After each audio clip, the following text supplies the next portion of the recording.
From Philadelphia, the city that pulsates with the beat and the rhythms of yesterday and today, it's time for the Geator with the heater, the boss with the hot sauce, Jerry Blavat. 60 seconds make 1 minute, 60 minutes make 1 hour, 24 hours make 1 day, and out of that 24 hours, 2.5 hours are dedicated by the young teenager to the hippest show on the radio. So without further ado, let's carry on through now. 5, 4, 3, 2, 1, blast off!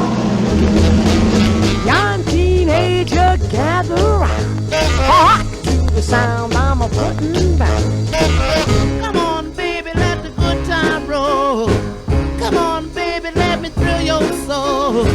Come on, baby, let the good time roll. Roll all night long. Well, where are you? You're looking extremely well. How you doing? Once again, let me say greetings and salutations. And it is such a pleasure for me to welcome you again to our chats. Now, before I chat with this guy, I want to thank you all out there who've been watching every Sunday when we do this with so many of the great stars that have been a part of our lives. And, you know, I've said this to you all the time. Even though I don't see you, you know, I miss you. And the only way we connect is with the chats that we do or by the music that I play for you when I'm on the radio. As you know, we're on every day from 3 o'clock up until 5 o'clock, WBCB, up there in the Trenton area, as you know, Bucks County. And we do it from 3 to 5, WBCP. Then from 5 o'clock up until 7, you've got me on Cruiser 92.1. And also up there in the Lehigh Valley, WISL. And then again, another reminder, from 7 to 9, you have me, 7 to 9 in Atlantic City, South Jersey, North Jersey, a place called Cool 98.3.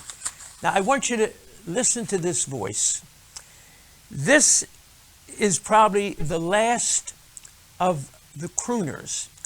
Back in the day, of course, Johnny Mathis is still with us and doing what he does so well.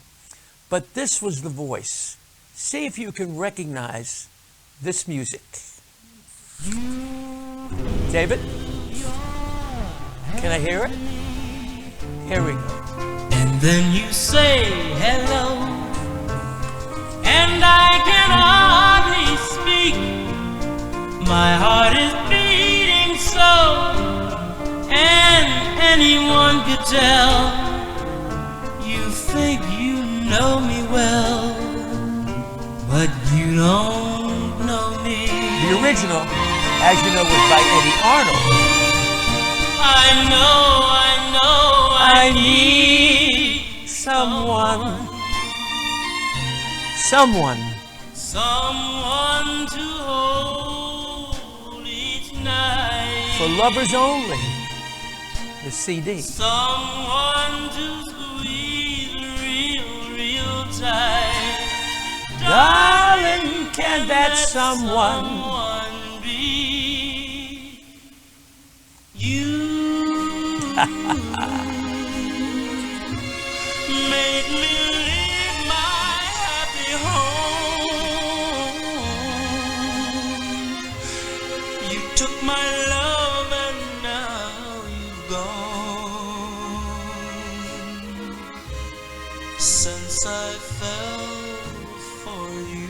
The legendary Buddy Johnson wrote that in 1951. Since I fell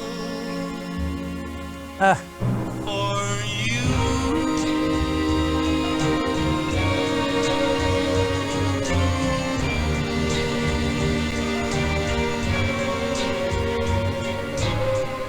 Two different worlds. We live in two different worlds. But we will show. Jane Morgan also had a version of that.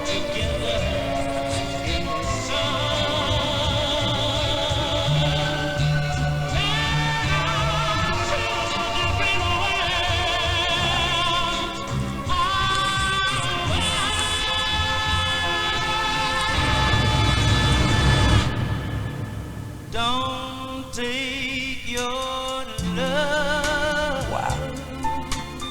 That's the version.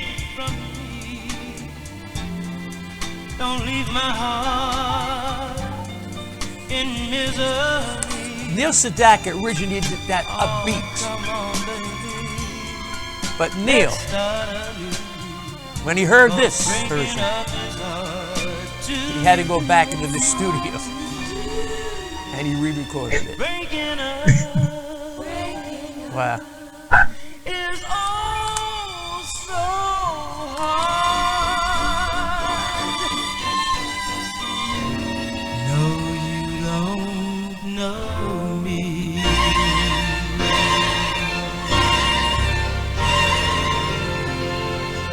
Ladies and gentlemen, as I said, the last of the crooners.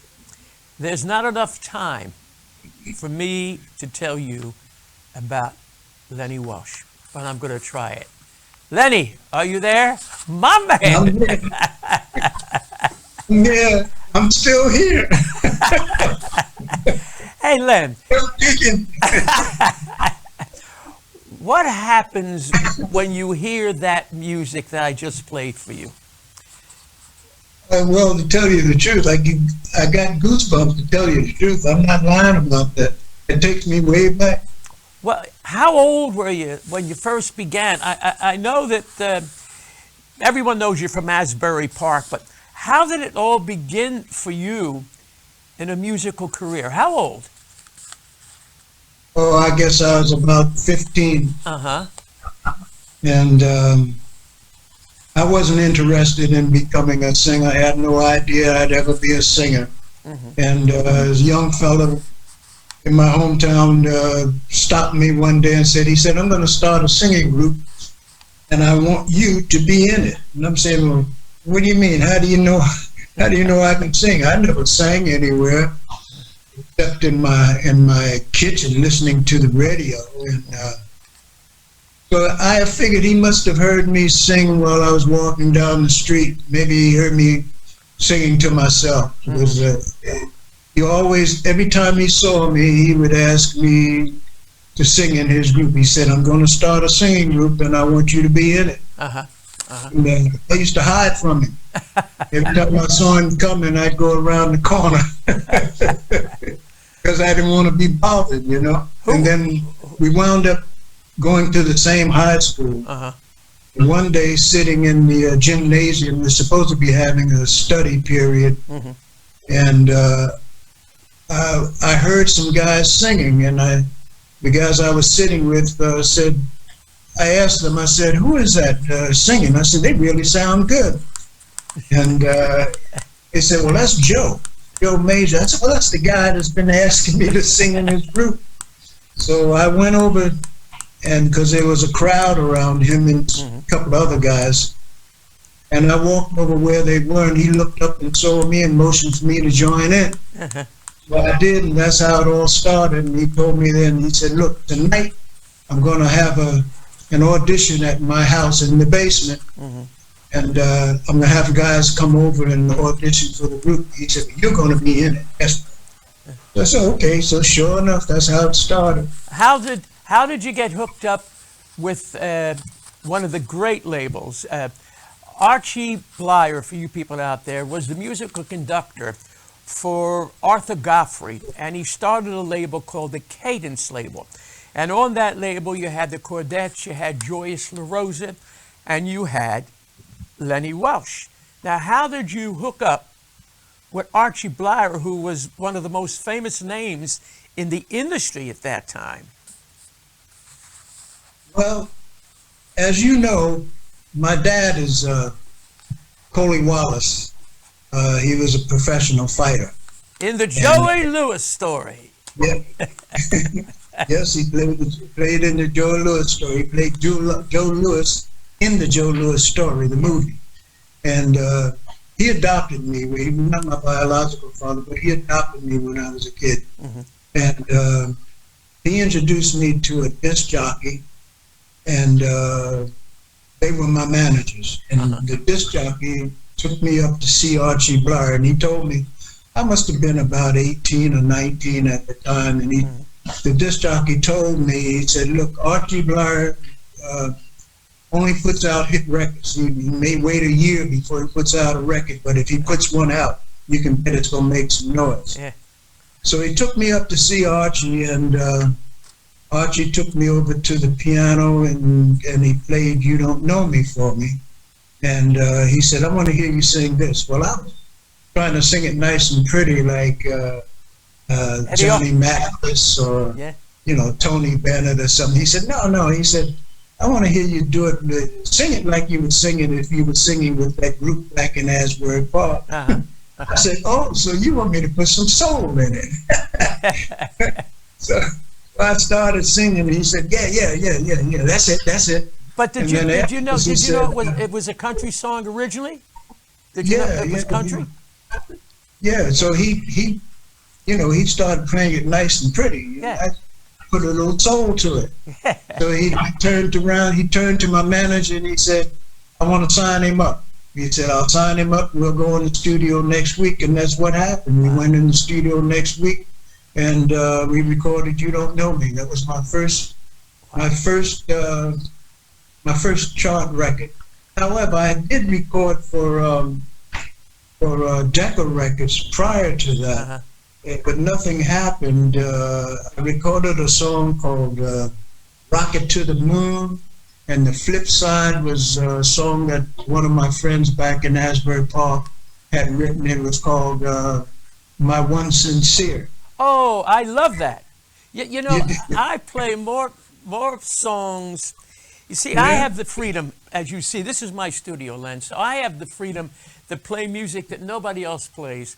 And I play everything that you made. I mean, I think the early days with Cadence. And by the way, did you ever do, because Archie was Arthur Godfrey's musical director, did you ever do the Arthur Godfrey show? You never did that? No? Because he had the Cordettes on that show, he had Joyce LaRosa. All of the stable of artists that recorded on Cadence will wind up being on the Godfrey show. After "You Don't Know Me," the next song. What was the next one you recorded? Oh, the next one, after "You Don't Know Me," see, I recorded quite a few songs, but they didn't do anything. But I'm trying to remember what I did. Ebb-Tide, but Ebb-Tide, that was on an album. I did a lot of songs that he did that didn't really do anything, but he put them all on an album. Once I cut "Since I Fell for You," then he put everything together, and it came out on an album. But I think Ebb-Tide came after "Since I Fell for You," because there was a woman in Hartford, Connecticut. She was a program director named Bertha Porter, I think it was, and she started playing Ebb-Tide, and it started going up the charts. And Archie said, "Well, this is a proven record, so this will be your next release." Now, prior to that, I had recorded a song called "Changa Rock," and that was a hit in Puerto Rico. This had to be 1962, something like that. And it was during that time there was a dance called La Pachanga, and I put that record out called "Changa Rock." Excuse me. And I wound up going to Puerto Rico, and I was a hit in Puerto Rico. And I used to hang out. Guess who I hung out with? I hung out with Sam Cooke. Yeah. Yeah, I was working at the Caribe Hilton. Oh, yeah. And I was just after I did "You Don't Know Me," in about 1959, something like that. And Sam Cooke was working at the El San Juan. Yep, right up the street. Yeah, right. And every evening after we finished performing, we would go into San Juan to a club called La Pachea. Yeah. La Pachanga, La Pachea. Yeah. The Bottle. In English, it's called The Bottle. And we would hang out there all night long. Do you know that the Carib Hilton Hotel was built in 1952, and when Castro came in to Puerto Rico and they stopped gambling, the Carib Hilton was the first hotel in Puerto Rico to do gambling. It was a magnificent hotel, if you remember. It had its own little bay. As a matter of fact, the Navy Yard was right adjusted to it. Remember that? Yes, yes, yes. Now, let me ask you this question. Since I Fell for You, as you know, was Buddy Johnson, the great orchestra leader, who his sister Ella Johnson. And when you want to talk about talented people, Red Prysock played with Buddy Johnson. Arthur Prysock played with Buddy Johnson. Now, when you get that piece of materials, Since I Fell for You, man, and you just changed the whole structure, man. I mean, that's got to be like a winning thing in your mind, pal. Well, now there's a story there. The group that I sang with in Asbury Park, we were called the Marquees. Now, we never had any hit records, but I understand there's a group that did have some hit records by the name of the Marquees. Mm-hmm. But that group that I sang with, well, they were my heart. They were my life. You know, I'm so happy that that guy asked me to join his group because they brought such joy to me. And I think I'd heard Since I Fell for You a few times before, but it was always done in a blues fashion, really heavy gut bucket blues. But when my buddy got the record, he got the record from of the Harp Tones, Willie Winfield and the Harp Tones. Yep, they did it originally. Yes. Yeah, and we used to sing.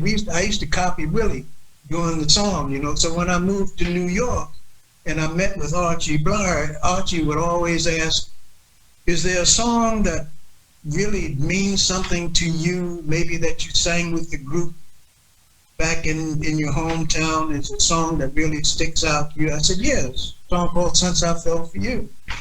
So he went out and got the sheet music, and he came back and he played it. Now, I'd never heard that front part before, you know. It said, when you just give love. That wasn't, Willie Winfield didn't do it like that. Nope. So it didn't ring a bell with me, but later on when he got to You Made Me Leave My Happy Home, then that made sense. You know, I said, oh, so now Archie, he's a pianist and conductor, arranger who is familiar with Mozart and all that high fashion stuff, and he's playing it real sweet and pretty. So I fell into it. You know, I just fell into what he was doing and the way he was playing it. But I also released my heart, my soul. And, you know, I was upset with a young lady at the time, and I ain't gonna lie. Listen, you know something? You just, Archie, you're talking about Archie Bell, and Archie Blair. These were the visionary guys, I think, Lenny, in our business that knew if you had talent, knew exactly what to do with the talent. And he knew what he wanted to do with you, man, because you were a crooner. Everything that you did was with soul, man, you know? When I moved to New York, I didn't want to be a solo artist. I was looking for a group. I wanted to sing with a group like the Cadillacs, the Moonglows, the Harp Tones, the Dells, the Spaniels. The solo artist. But I fell into it. I'll tell you how that happened. Coley Wallace, he took me to an audition. This is before I got with Archie. To an audition at Decca Records. And I'm sitting there. I said, I'm not going to audition. I just want to see what the procedure is. So I sat there. I'm sitting there watching them, all these different groups perform and audition, and I'm just sitting there enjoying myself. And a woman comes up to me and she says, what's your name? So I told her my name. My real name and my birth name is Leon Welch. I told her, you know, and I'm sitting there watching them perform, and then she comes over to me and she says, "You next." I said, "Me? I'm not interested in audition." She says, No. So some of my friends there, a couple of guys I had met earlier, and they could really sing. They said, "Look, we'll back you up." I said, "Okay, what the heck?" I jumped up and I sang Stardust. And I sat down and I just enjoyed it, and I figured that was it. When the auditions were over, when everybody was finished, I heard Lenny Welch. Lenny Welch. I'm looking around saying, who the heck is Lenny Welch? I said, somebody's here with my last name, you know. So the producer comes over to me and he says, you. I said, me? I said, well, my name's Leon. He said, well, I think Lenny sounds better. And I was 18 years old at the time, and I've had that name ever since. No more Leon. It's Lenny Welch. That's right. And that's when he signed me up, and I cut my first record, which was, as I said, Rocket to the Moon. Yeah. They did that because it was a gimmicky thing, because Sputnik had just gone up. But as I said, the flip side was My One Sincere. My One Sincere. Now, a lot of people tell me that they love that song. I said, like, wow, you know, it's really something. Now, you know, I need someone. That was the B-side, as you know. Yeah, that was the flip side of You Don't Know Me. Exactly. Now, I tell you what happened. When I first went on radio, and nobody was playing that. Nobody was playing that at that time. And you know, because you've been in Philadelphia with me, and you did the cruise with me. We're going to talk about the Malt Shop Memories cruise in a little bit. But I used to... Wait. You know, I remember coming to Philadelphia and co-hosting your TV show. Yes, indeed. I used to come from New York every day and go back, and I would co-host with you. Yeah, right. We did a 5-day-week show. We did it from 1966 to 1970. But what happened, I got the idea. I used to do For Lovers Only on the radio, where I would play music and relate a story to the lyric with the song. And I needed something to open up the hour where kids were late at night in their bed. And for me, to kick it off, I said, every kid that goes to the dance dances with someone. They fall in love with someone. They need someone. And when I heard, I know, I need someone. Finish a little bit more of the opening of that song for me. Go ahead. Someone to hold each night. Someone to squeeze real tight. Darling, can that someone be you? And that's what a kid felt like when he went home after dancing with the girl. And that became the biggest song in an album that I made called For Lovers Only. You know, there's so many wonderful stories about you. The Malt Shop Memories cruise, if you recall when you were on it, it was you, it was Eddie Holman, and Terry Johnson of the Flamingos. And when you got up, but we called it the three. It was called the three solo tenors, basically, if you remember, right? Good. Yeah. You got up there, and when you did, I know, I need someone.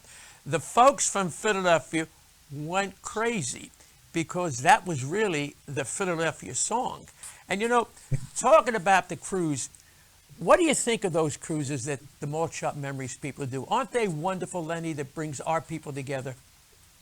That was just, I'll never forget that. That was one of the best times of my life. You know, I'll never forget, we were sitting, after the cruise was over, we were sitting in the cafeteria, all of us, I think it was Joey D, Terry Johnson, Eddie Holman, myself. We were sitting at a table and people would come up and ask for autographs, and then when we finished, we got to we were leaving the cafeteria. Somebody stood up and started to applaud, and then before you know it, everybody in the place was standing up applauding us as we left. And I'm getting goosebumps thinking about it now. You know, it was one of the best times of my life. I said it to the audience out there, and of course for you people out there, we didn't go out this year. We're going out next year.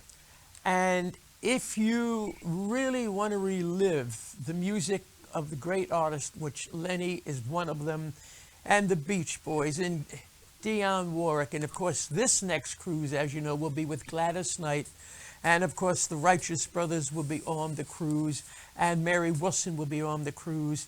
It's October the 30th through November the 6th, and it's 2021.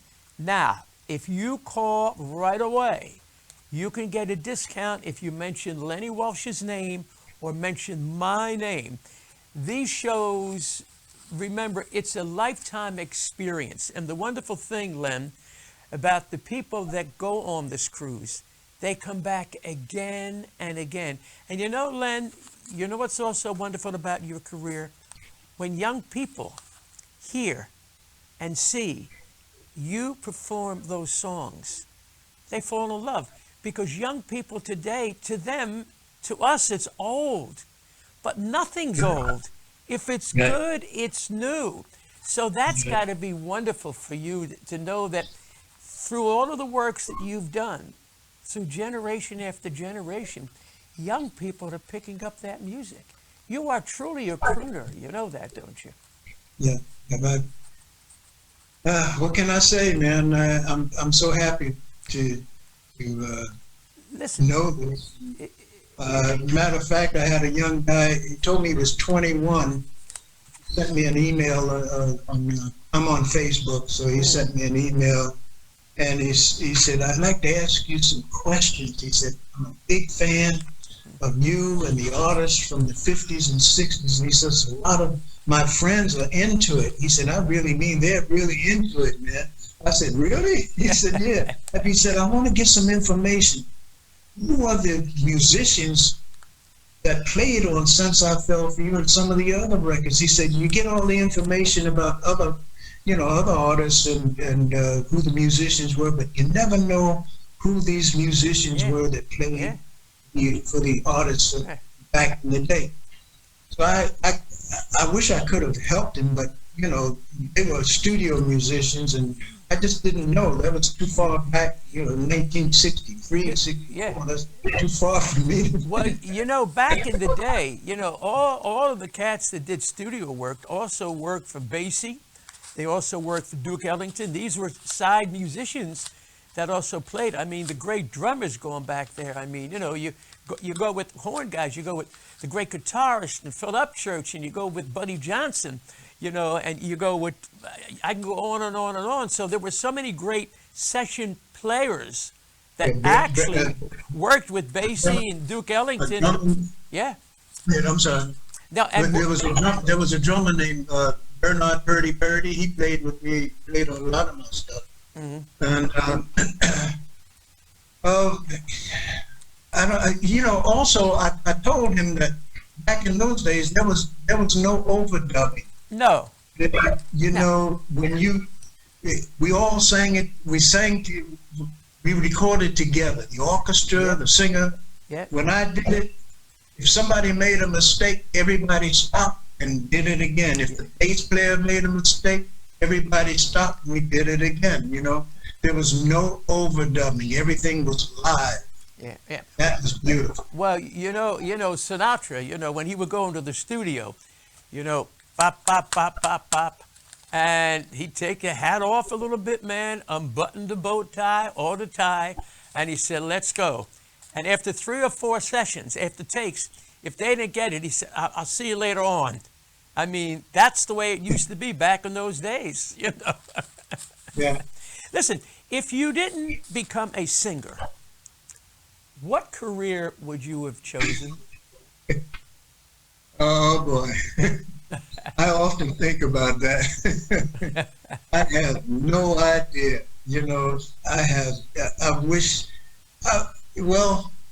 I can remember when I was about 11 years old trying to figure out what I would do later on in life. And I always wanted to own a business, be an entrepreneur, Mm-hmm. Trying to figure out how I would get enough money together to start my own business. That's when I was 11 years old, but I never knew how I would do it. And I guess as in my teenage years before I got with that singing group, I guess I would have just figured on going into the service and learning a trade. That was it, Well, yeah. Thank God for the guy that got me going, asked me to join his group. And that's the only reason I became a singer. Well, you did go into the service for a brief period of time, right? Yeah. You went Yeah. to service. Now, when you went to service, were you singing with the guys? Yes, I was. Yes, I was. I can recall very well being on KP, and I'm sitting there washing dishes as the guys are going through. The guys were saying, "Hey, that's that guy that sings Since I Fell for You." And I'd roll my eyes at him and continue washing and picking up the dirty dishes and stuff. Yeah. But I had a ball. Yeah, I used to sing for the fellas. You know, I go back. We're talking about, you're very fortunate to have had two major labels that signed you, Cadence and then CAP, KAPP, which had, as you remember, Jane Morgan. Most artists back in the other day had little labels, okay, you know, Chess, Checker, VJ, but these were major labels that you recorded on, you know, and you had great material going back then. When you did Darling, Take Me Back, you remember that one? Originally, that was Ray Pollard, who used to sing with the Wanderers, you know. Yes. And you Yes, did. I think he had a hit with it in Philadelphia, and I had a hit with it in New York. You had a hit nationally with it in New York City. Yeah, but I think he had an edge on me in Philadelphia. Well, not with me. Your favorite songs when you were recording for David Cap back then? Your songs. What was my favorite? Yes, Eptide. No, Eptide was with Archie Blar. Was with Archie. Okay. My favorite with Cap, I think, was "Darling, Take Me Back." I'm sorry. Right. And also. Well, Two Different Worlds. That's the one. Two different worlds. Let me hear. Do it. Two different worlds. Two different worlds. We live in two different worlds. Wow. Jane Morgan also had that too, you know. She was married to Jerry Weintraub, who was managing Sinatra later on in the career. Now, Neil Sedaka. Yeah. Breaking up is hard to do. Tell me the story about that. Because I'll let you know that Neil originally had it as a dum-dum-de-dum-dum-ba-bum-bum. That's right. How did you change the whole thing? Well, I was in California, running around out there doing shows, and my producer called me from New York, and she said, "I got your next hit record."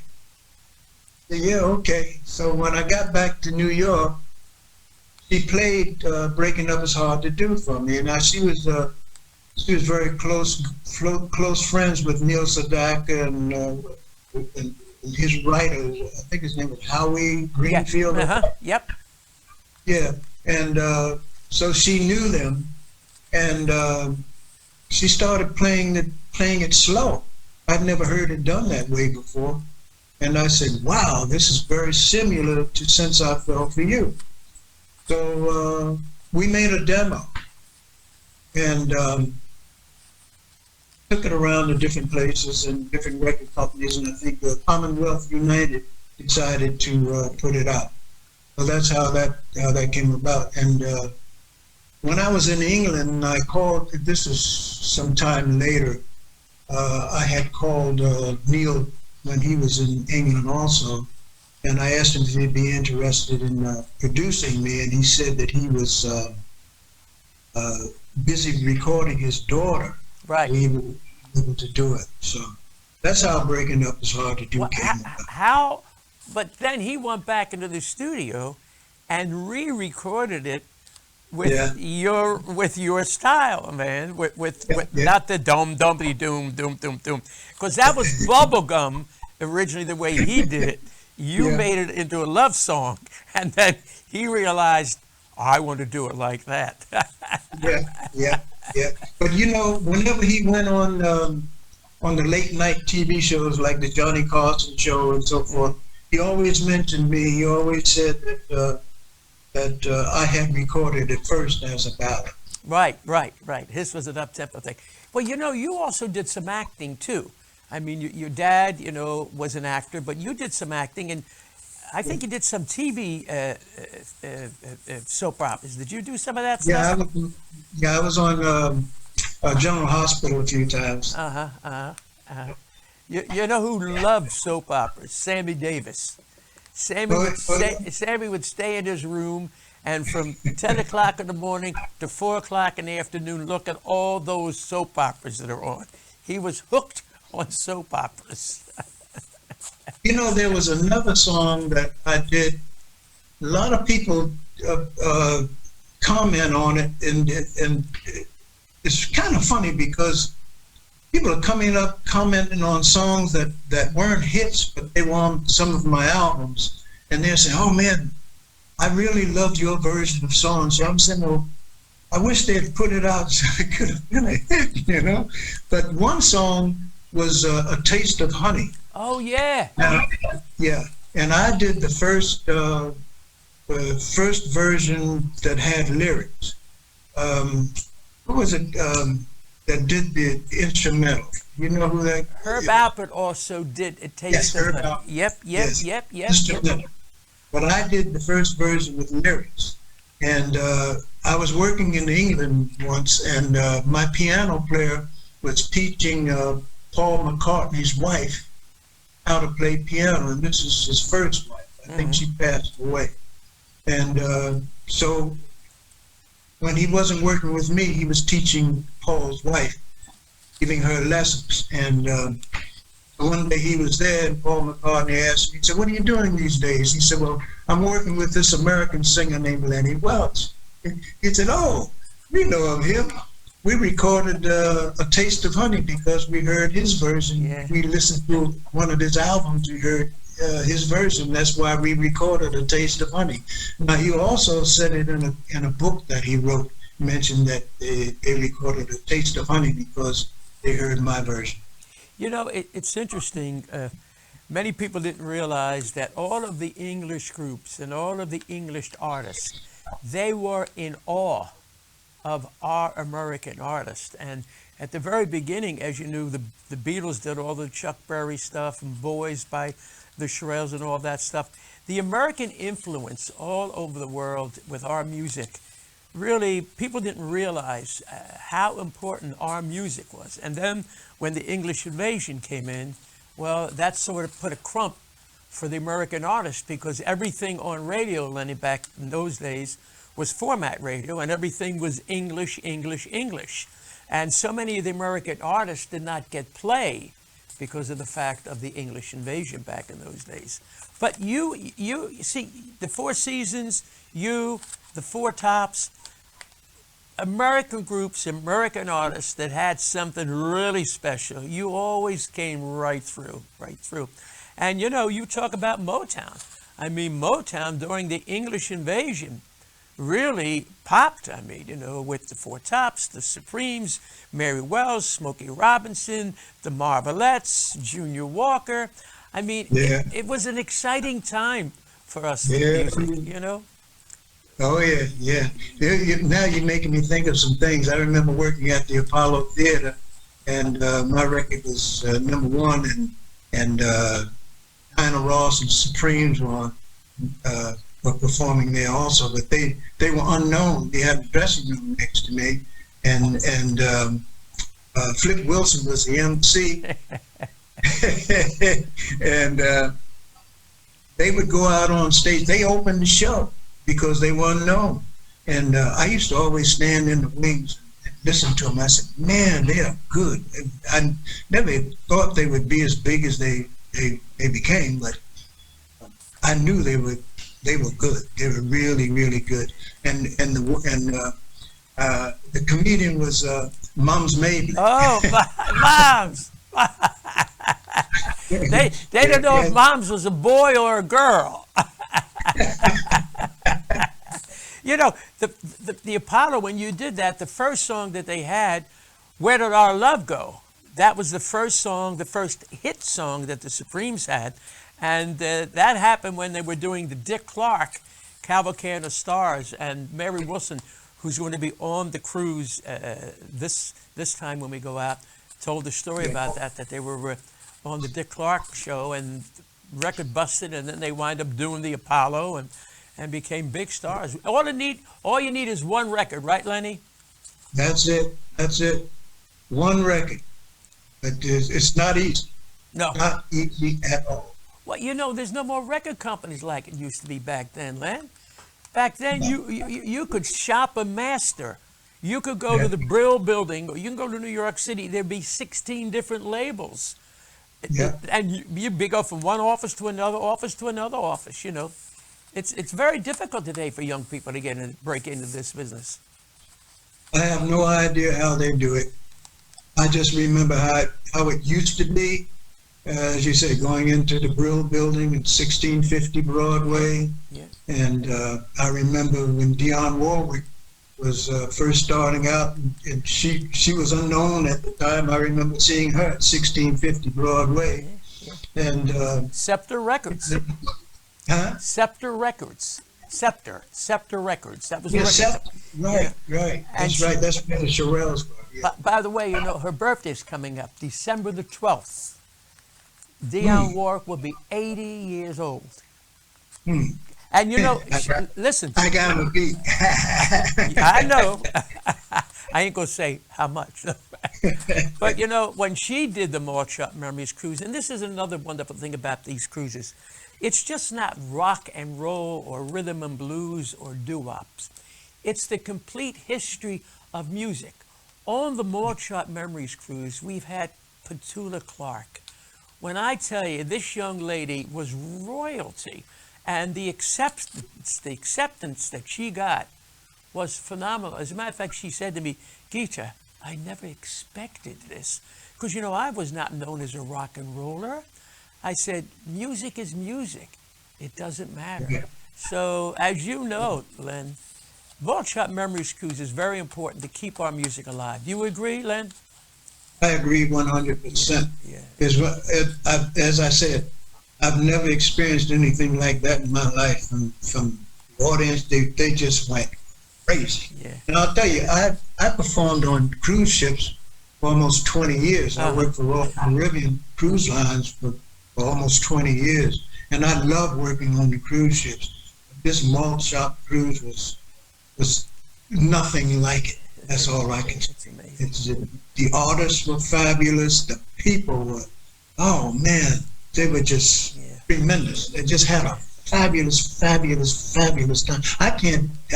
I will never ever forget the experience that I had on Malt Shop. Listen, you will be back with us, okay? I promise you. I'm going to talk to Anna Rubin and Janie and Timmy and Jason and everybody and Mike. You'll be back. As a matter of fact, David, show our audience out there how they can get onto this Malt Shop Memories cruise. Remember, there are limited cabins left. So, ladies and gentlemen, call 844-855-MALT and mention my name, mention Letty's name, and book on this cruise. Len, as we look back at everything, how much time do we have, David? About 15 minutes. 15 minutes. What, you know, we think about the wonderful artists that are no longer with us.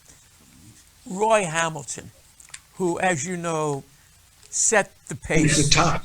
Yes, set the pace. I saw him at the Apollo Theater when I was about 18, I guess.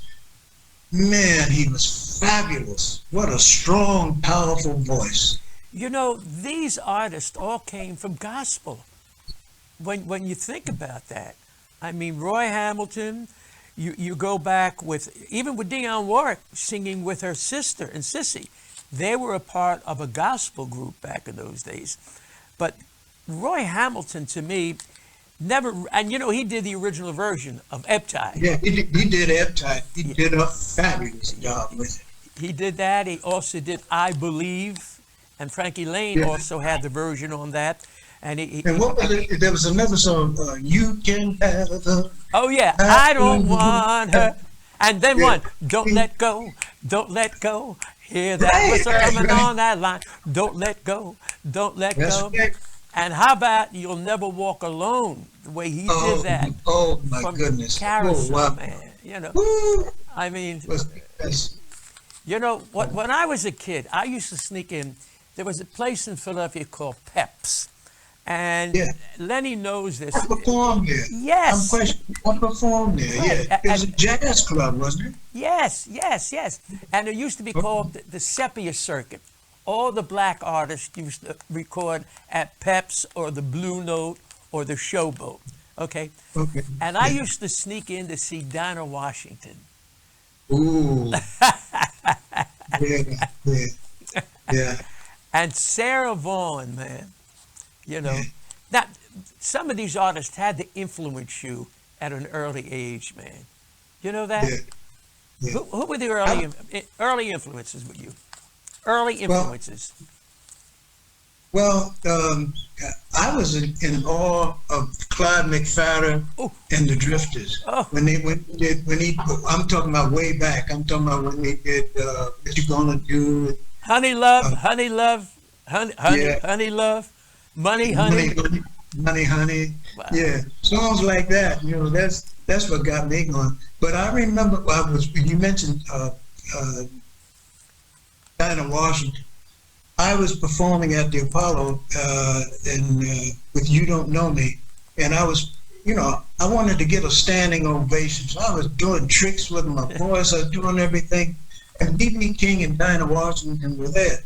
Well, after the show, everybody would go down to a club called the Palms Cafe on 125th Street and hang out, So Dinah Washington and B.B. King were there. And that's where I met them, and I took a picture with them, and I still have that picture. And I remember B.B. telling me, he said, Lenny, I'm going to tell you, just sing the song, Lenny. Forget about the tricks. Just sing the song. And I never forgot it.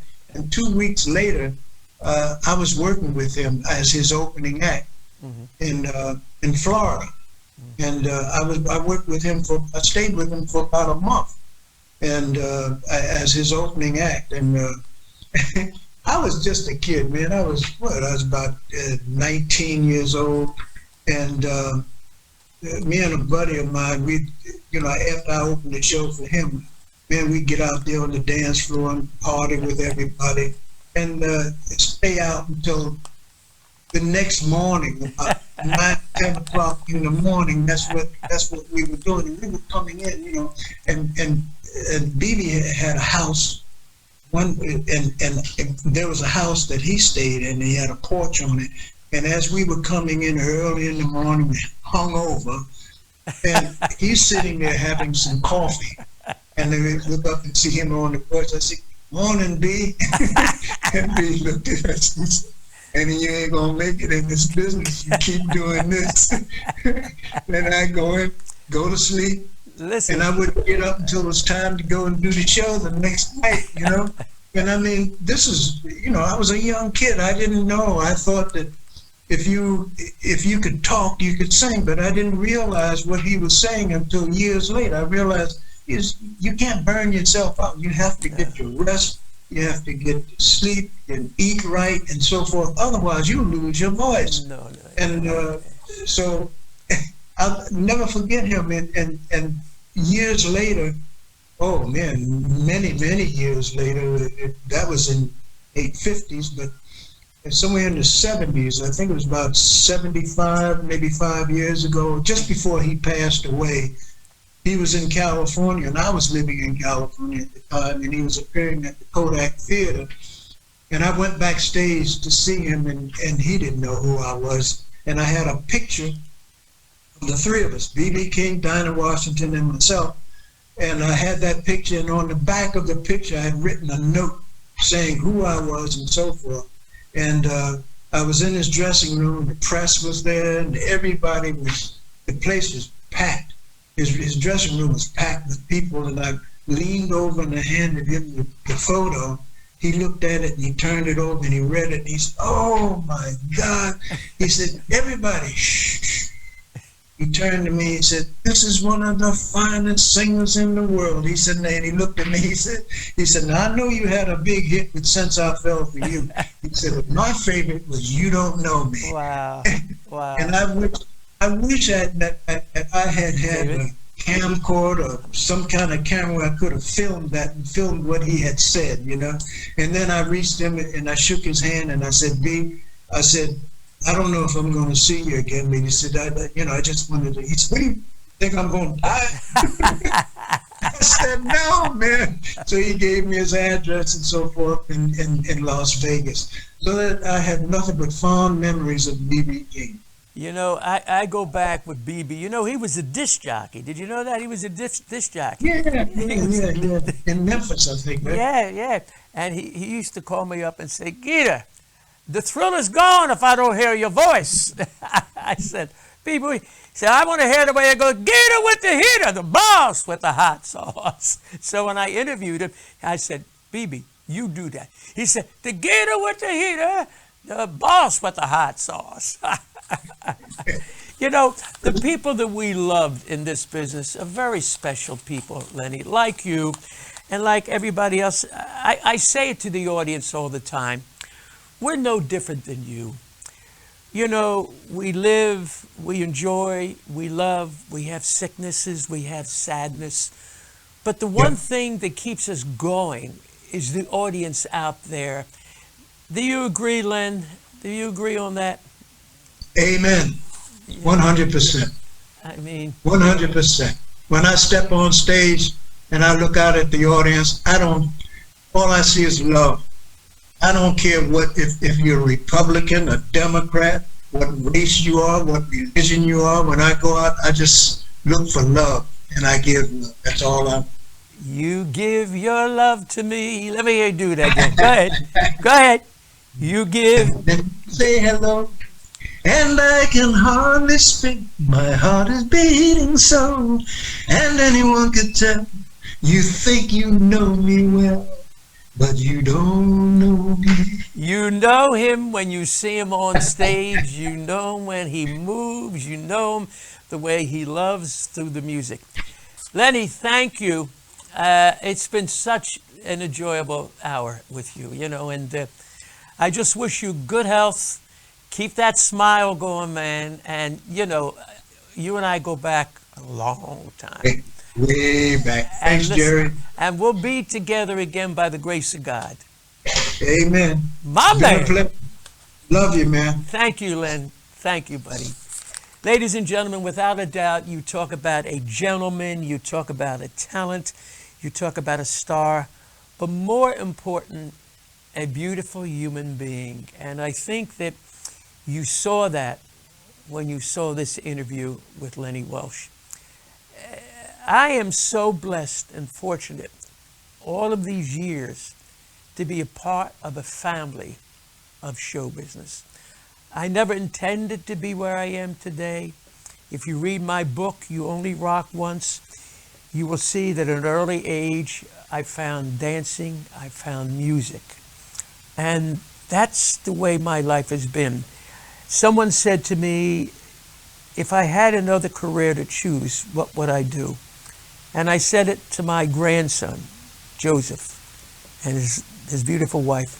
I would want to be a teacher, or maybe even a priest, where I could be doing good things and make people happy in my profession. Well, I am not a priest, I'm not a teacher, but I do good things by playing the music and keeping you happy, because music takes away the tears, the fears, the sadness, the hurts. Music speaks for where we are, where we're going, and where we should be. And that is truly the life of a performer. Performing, that is my life. And I thank you for being a part of this. And remember, book the Malt Shop Memories Cruise. If you haven't done this yet, do it now. Call Malt Shop Memories Cruise 844-855-MAL2.